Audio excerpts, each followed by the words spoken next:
Home with Peggy. As you can see, the fall season is with us, but just because things have been frosted doesn't mean the workload cuts down in the garden. There's plenty of things to do here, and I'm going to share some of those things with you today. I also have a very special guest coming who is another son of Lassie and half-brother to Jake, and he is another therapy dog, so I'm very excited to introduce you to him. But I want to talk about a number of things that are going on that you would be thinking about in your yard. Christmas is coming, and we want to talk about Christmas trees, but I also want to plan at least a couple of hours in the garden several days a week and keep my projects going so that come spring there will be less to do. The first project I'm going to tackle is the Cannas. Now, right here you can see that they have been frosted severely. It came very suddenly, and we didn't even have a light frost, and these are already killed back. Now, Cannas are not considered hardy around here, and therefore generally you want to dig them up. Now, I have one here to show you that I potted up some time ago. This is a little canna that came up in one of the other gardens, and I want to show you what the roots look like. It's a very thick, tuberous, almost potato-like root. And this is just a very young one. You can see that even though it's a very small tuber, has lots of nice healthy roots, you can see it has a growing bud right here that would already be sending up a second shoot, even though this tuber is very small. Now, if you were to compare the size of this tuber to those that are growing on this enormous and well-established bed, each of the tubers for these is probably the size of a good-sized baking potato. So they get much larger as the plants get larger. So digging these out would be an enormous project. So I try to avoid that. It's just too much work. So I came up with a plan, and you can try this in your own garden in small quantity. If you have a large planting of cannas, you may want to dig enough up to replant come spring. But leave a few in the ground and see if you can do what we've been able to do here at Blooming Acres. This planting has been in this location for at least 6 years without ever having been dug up. Now, last winter was one of the most severe winters we've had recently, and some of the bed was actually damaged. If you look further down, you'll see that the cannas don't come quite all the way up to the front of the bed, and that's because of last year's winter damage. What happens in the spring is they first come up right next to the house, where the heat escaping from the house warms the soil. But what I want to do that really saves the work is show you how we overwinter them now. I'm not going to cut down the ones at this very end of the bed.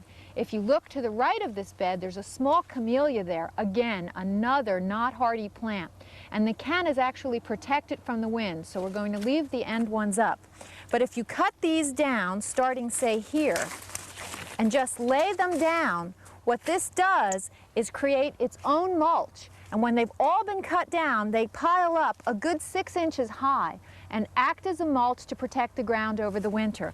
I have to admit that last year we had winter damage and I never actually cut them down. I think if I had done what I was supposed to, I wouldn't have had the damage I did last year. So it's a very simple matter. It's about as easy and about as work-free as you can possibly get. I used to cut them down and bring them all to the compost pile and put wood chips on, and that was almost as much work as digging them up. But this seems to be very effective, and you cut them all down. They keep the soil from freezing and thawing excessively during the winter, and come spring, they'll pop up nice and early, and you will have the first blooming cannas in your neighborhood.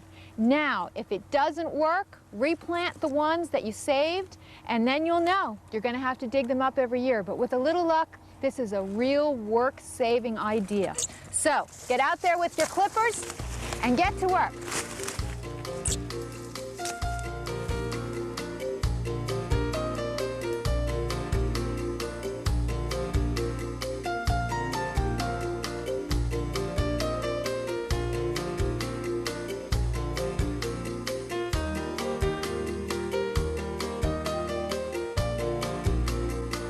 We always try to come up with some new ideas to make Blooming Acres a more comfortable place to live. We do so much work here, we really want our downtime to be enjoyable. So I went back to one of my favorite childhood memories of spending the summers at the Jersey Shore. And there was always a wonderful outside shower to get all that sand off and get cleaned up. My mother always appreciated the fact that we didn't use the shower inside so much, it made that much less work to do. And I wondered, why don't more people have outside showers? You live on a farm, get all that brown stuff on you. Even if you work in the garden or have animals, it's handy to have an outside shower. So I got to thinking that that's what I wanted for my birthday. So got thinking even more and said, am I going to want to paint this thing and really have to maintain it? And got inspired. We contacted the people that built our back porch furniture out of recycled plastic lumber, and they were able to ship the lumber to build an outside shower. Now, of course, I couldn't do this project by myself, so I had to bring on my favorite carpenter and general home improvement specialist, that of course I like to drive crazy, John Steinmetz from JCS. So John, did I surprise you with this project as well? No, nothing surprises us here at Blooming Acres. Well, but you did design this wonderful shower for me and worked with those people that were in Florida with the lumber. So how did that work out? Well, we called them up and we talked to them about the different lumber that they had available, different sizes, different shapes, and we came up with a rough lumber list and we sent it down to them and they rough cut the lumber to us, rough length, and then sent it here from Florida. So the shipping of the shorter pieces really cut down on the expense of shipping, but we have to admit this kind of lumber is a lot more expensive than regular wood. Yes. But tell me, is it going to last forever? It should last forever because it's plastic. And also the cleaning it should be real easy too, because you just have to spray it and hose it down. So none of that, power washing or repainting or resurfacing. So it'll be about as low maintenance as we can get. Now there are some amenities in this shower that you included in the design that I'd like to share. It's a really kind of a fun shower. Let's start with the door. This has got a great lock here. And when you open this, you can actually close it into the door and lock, so no one's going to surprise you unexpectedly in the shower. Yes. Now inside here, there's this very nice shelf that you put in for all of this stuff, but there's another cabinet over here. Yes. Would you like to describe that? Well, we put a little cabinet door here on the side so that you could hang your towel there and it wouldn't get wet from splash or anything and would stay dry while you were taking a shower. And just like the shower inside, you put in your classic signature corner bench. Yes. Which seems to, it's great for handing, just, putting all your stuff there. If you have a bathrobe, you can throw that there, and it works very well. But at the end, right before we were done, I got an inspiration. I had this stained glass window that had been in the bathroom inside that had been eliminated as a result of putting in the new window. And I asked you last minute if we could install this. I have to say you were infinitely patient with my new ideas and were able to do this, but it's kind of a unique application. So would you like to describe how that was done? Well, it was a stained glass piece of glass that you already had, but it was an oval and not a square. So we cut it out with the jigsaw. Just right ever size. so slightly smaller than the window, right? Yes, so that it wouldn't come through. And then we fastened it from the inside with some mirror clips. Those little sort of L-shaped things, right? Yes. And then we needed to put something over to protect it in case someone was hitting a ball in the yard and we would not want anything to happen to it. So we got a piece of Lexan, which is unbreakable, and then we were unsure what to do with it. So we came up with the idea, we cut a piece of molding out of another piece of scrap of plastic lumber. So you actually used the groove part on one of these tongue and groove boards, right? Yes, and since it was plastic, we were able to bend it to the shape of the oval. And secure it with all these screws. Yes. And it looks like we thought of this up front. Yep. We won't tell anybody that it was a last-minute entry. But you did a beautiful job. Thank you. How is it anchored to the ground? That's another thing. Well, we put concrete down in the ground, 3 feet down, and then we put a floor system in and put gravel in around it so that it wouldn't wash the dirt out underneath. And then we used the plastic lumber as well for the floor. And you thought of this all on your own? Came up with it ahead of time because we had to order the lumber to make that happen. So besides the lumber, you needed some hinges. What else? Well, we used all stainless steel fasteners so nothing would ever rust as well. We used gate hinges and gate hardware for the door so that that would be weather resistant. We put a cap on the top. And how many days did it take you to build this? It took us 3 days. 3 days, and I'll have it for the rest of my life. And I can shower out here really as long as it's, say between 55 and 60 if I come out in a nice fluffy bathrobe. It's really wonderful to see the birds and hear them and see the planes fly overhead. And we need to let out the water when? Probably around Thanksgiving time. And there's some sort of tap system inside that we can go open? Down in the basement and drain it all out? take the caps and then come outside and open the shower faucets, and then the air will come through and the water will go right out. And the dogs are going to really appreciate being able to have outside showers with hot water, so that'll make even taking care of the beasts that much easier. I don't know what I'm going to come up with next for you, John, but whatever it is, you always do really wonderful work. And why don't you tell everybody where you are? It's John Steinmetz from JCS Home Improvements in Hamilton Township. Give your number. 888-0221.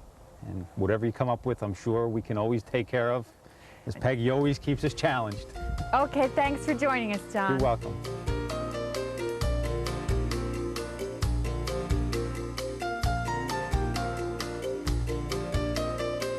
Blooming Acres just wouldn't be the same without all the critters. And of course, being a dog lover from the bottom of my heart, having all these dogs here today is a very special event. Now, my wonderful collie, Jake, was brought to me by my guest, about 2 years ago now, Carl Mayer, who is the owner of the current son of Lassie, who is Rusty. Carl's busy getting kisses from Jake here. Boy, old Jake. So, he's a good boy. Tell me, how is your connection with all these Lassie dogs? Well, it's all started when I was 9 years old. Let me see if I can put Jake down 1 second here. And you can see, you can sit right down in front of me and let the camera be a pose on him. When I was 9 years old, I wished for a Lassie puppy for Christmas. Well, sure enough, my dad comes home Christmas Eve with a Lassie genuine puppy that Red Weatherwax brought from California when they did a show for the Rockettes back in 1956. And he brought the puppy with him, with Lassie, when he did a show for at Radio City Music Hall. Well, I got him on Christmas Eve, and that following year, he saved my life from a drowning, which was the son of, my dog was the son of Lassie Jr., which was the second Lassie. That was the one that was on television with Timmy and Jeff, right? Timmy and Jeff, right, and June Lockhart. Wonderful people they are. So were you able to keep up your relationship with them all these years? I didn't until, maybe around 10 years ago. I wanted to get another Lassie pup and called Bob Weatherwax and Joanne, and then they said that we're not breeding right now, but in the future, come on down or give us a call and we'll have another puppy for you. So here's Amanda. Amanda, come here, pretty girl. Yeah, this is Amanda. Jake, come here. Jake, get down. Amanda, so, here. Amanda, now Amanda's not related to Lassie, right? No, Amanda's not related to Lassie. She was in 1998. She was the host to be Lassie's mate, to have a litter of puppies. Well, we tried several times and it didn't take. And the current Lassie's real name is Howard, right? And he's Lassie number 8. He's Lassie number 8. Lassie number 8, and Jake is Lassie number 8. Well, Jake and Rusty both are the sons of Lassie number 8. And Jake's mom is Raisin, and whose mom is Rusty? Star. So they have different mothers, but they're half brothers. Yes, they're half brothers. Okay, and Amanda is actually a star in her own right. Didn't she appear on several television shows? Yes, actually, she was actually appeared with Christy Whitman several times, being a therapy dog. Featured that. But we can get into that later. Yeah, And Jake, come here. Wasn't she on Touched by an Angel too? She actually did the starring, started to do the film work for Touched by an Angel, but being in her heat, she had her cycle coming on. We still wanted to get puppies with her. And she went back to California. She went back to California. Okay, now all of these dogs, including Jake, are therapy dogs. Now, could you tell us a little bit about Therapy Dogs International? Yes. Therapy Dog International is a nonprofit organization, and their members are volunteers with their dogs. They visit hospitals and nursing homes, schools.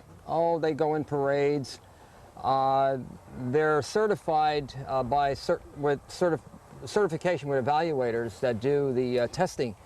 Not every dog can be a therapy dog. They have to have special personalities and their temperament. They can't be aggressive towards people, and they sure can't be aggressive towards other animals.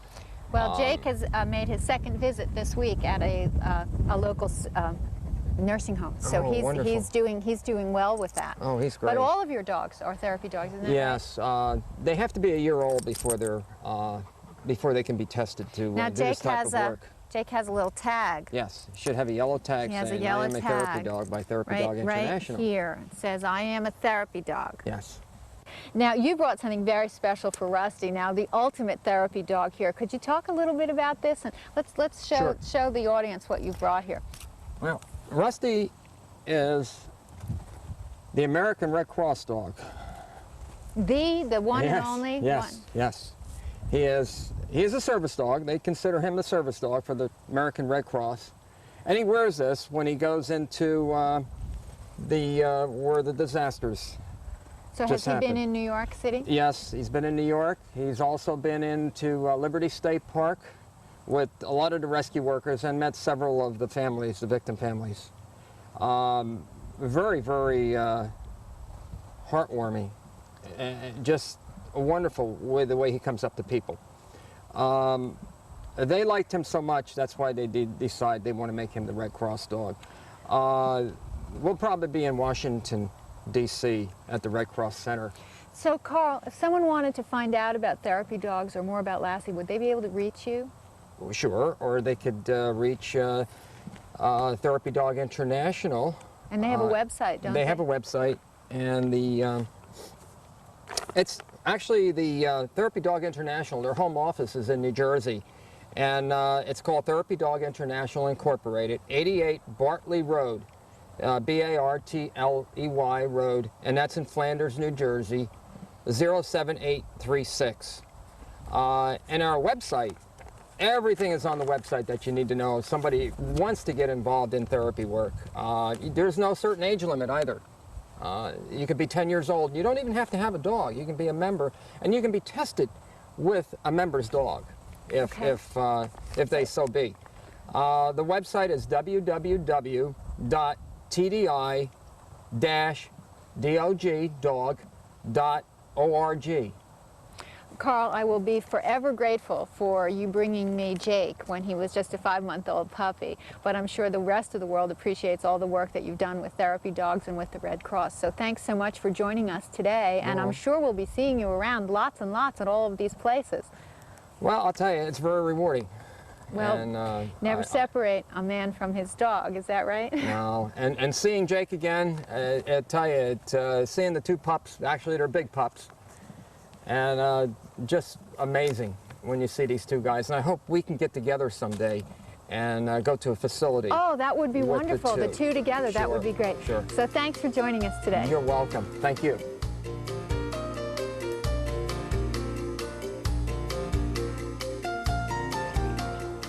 Since we moved to Blooming Acres and there was almost nothing planted here, the idea of having a bald Christmas tree that we could put right in the ground just made perfect sense. This was the very first Christmas tree that we planted here. It was actually planted before we lived here in December of 1990. This is a Fraser fir. It was a very narrow, skinny tree when we first got it, but you can see that the open branching is excellent for hanging ornaments. It has a wonderful scent and has done very well. I have to say, of all the Christmas trees, this is my favorite. I love the way the ornaments look, and I love the shape and the color of the two-tone with the darker color on the top of the needles and then the lighter color on the bottom just makes a really attractive tree. So this has been planted here and has done well. We've got a few other Christmas trees that I'd like to show you, and choosing which ones you want to plant where is always an important concept when picking your Christmas tree, because what may be a cute, adorable little Christmas tree may reach over 100 feet once it's planted in the ground. So come on, I'll show you a couple of others.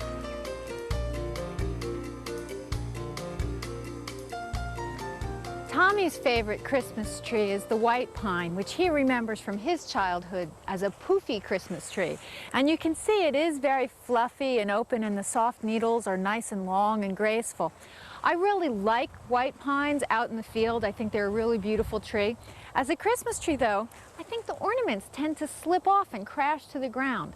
Even so, they make a beautiful tree in the garden, and if you are considering having one of these as your Christmas tree with roots, it's an excellent tree. It will, however, reach 125 feet, so choose your location carefully. Another extremely popular Christmas tree is the Colorado blue spruce. Certainly because of its wonderful color as well as its scent, a small tree is particularly attractive, very compact and very blue. However, not only will it get excessively tall, and we have another one planted here on the farm that you can see is way too big to plant right next to your front porch, that these tend to be very sharp and needly, and if you have small children, they can get stabbed and may not enjoy decorating the tree as much, so keep that in mind. However, there is an excellent alternative. It's not so popular as a Christmas tree, and I really don't understand why, but it's called the Concolor fir, also called a white fir. It's a beautiful tree, and the needles, instead of being sharp on the end, are rounded and don't pinch at all. I have a small sample here to compare, and you can see it's really just as blue as the Colorado blue spruce, so I'm really surprised that it's not used much more often.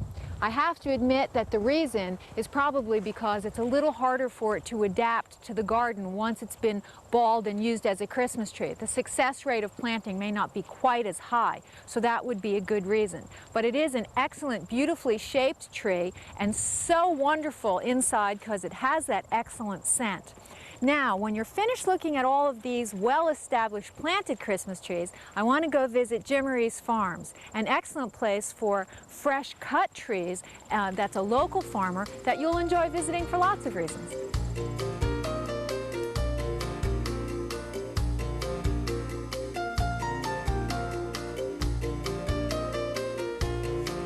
Well, I'm here at Giamarese Farms with Farmer Jim, standing out in his Christmas tree field. Jim, when did you start growing Christmas trees? 1989. And what made you go from all of those wonderful veggies that you have at the vegetable stand here to Christmas trees? In those days, we wanted to change to a, we need a little more seasonality, so we want to extend our season. Actually, this ground is not the best ground right here for vegetables. It has a pretty good slope to it. It's a little rocky, a little gravelly, and it didn't lend itself to growing vegetables very well, so we decided to put in some trees, and it seemed like it worked out pretty good. Well, it's a beautiful day, and the trees look absolutely gorgeous. It's hard to believe that it's so warm at the beginning of the Christmas tree season, but that's the way it is. Mother Nature never seems to be consistent these days. This is a beautiful little tree. It's a little pinchy, not bad. You want to tell us about this tree? Yeah, this is a Norway spruce. It's probably about 12 or 13 years old. We plant it when it's about 4 years old, which means it's only about that big. And what happens is it grows. Every year it grows maybe about a foot, maybe 10 inches. We prune it.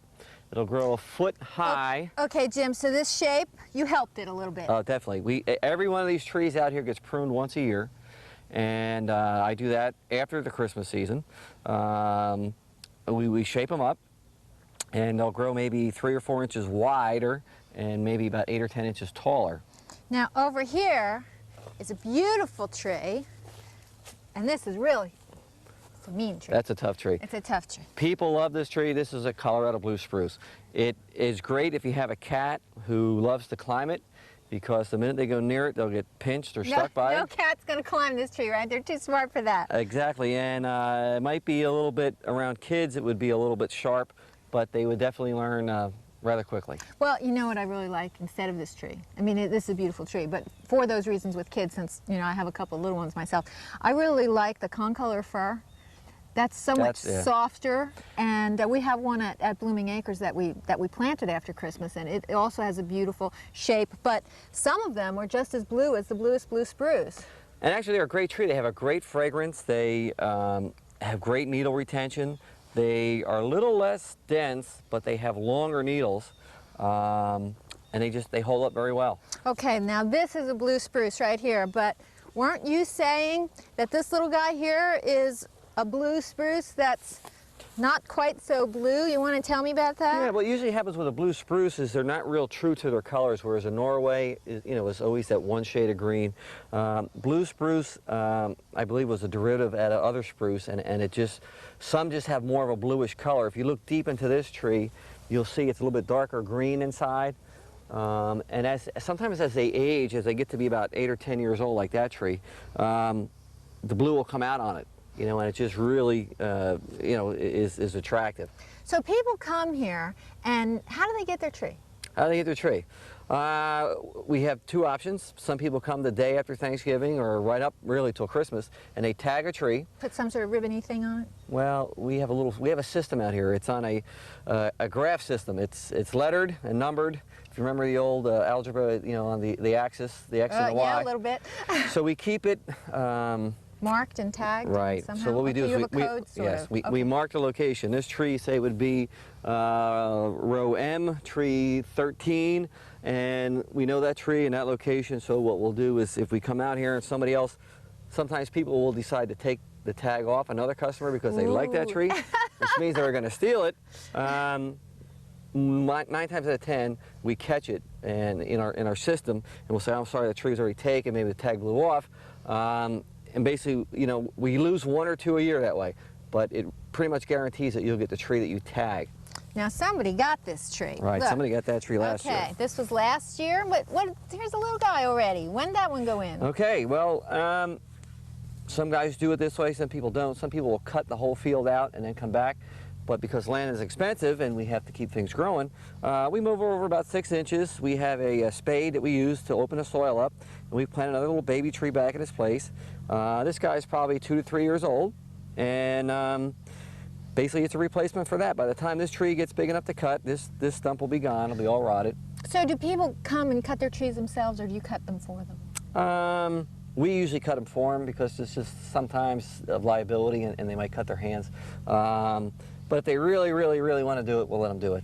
Now, we're here on Fresh Ponds Road in East Brunswick, but there is a list people can get of where trees are for Yes. the rest of the state if you don't happen to be around the corner. A lot of Christmas tree growers belong to the New Jersey Christmas Tree Growers Association, and they put out a booklet that has about, I think it's about 130 or 150 farms throughout the state, and it lists the location, what they have, when they have it, when they're open, you know, when their hours, and you know, it's just a great way to go find a Christmas tree. So you can get that list from your own county extension office, is that correct? Correct. Actually, I think it's on the web also. If they either they can connect through the Department of Ag or the Christmas Tree Growers Association themselves have a website, and it'll list all the sites. Well, Jim, I want to thank you, and I hope you have a very jolly, happy, and successful Christmas tree season. That wraps things up for At Home with Peggy, even though we're at home with Jim at the moment. But do have a wonderful, happy, healthy, and safe holiday season this year, and we're going to start the new year off with some wonderful, exciting things at home with Peggy. We'll see you then.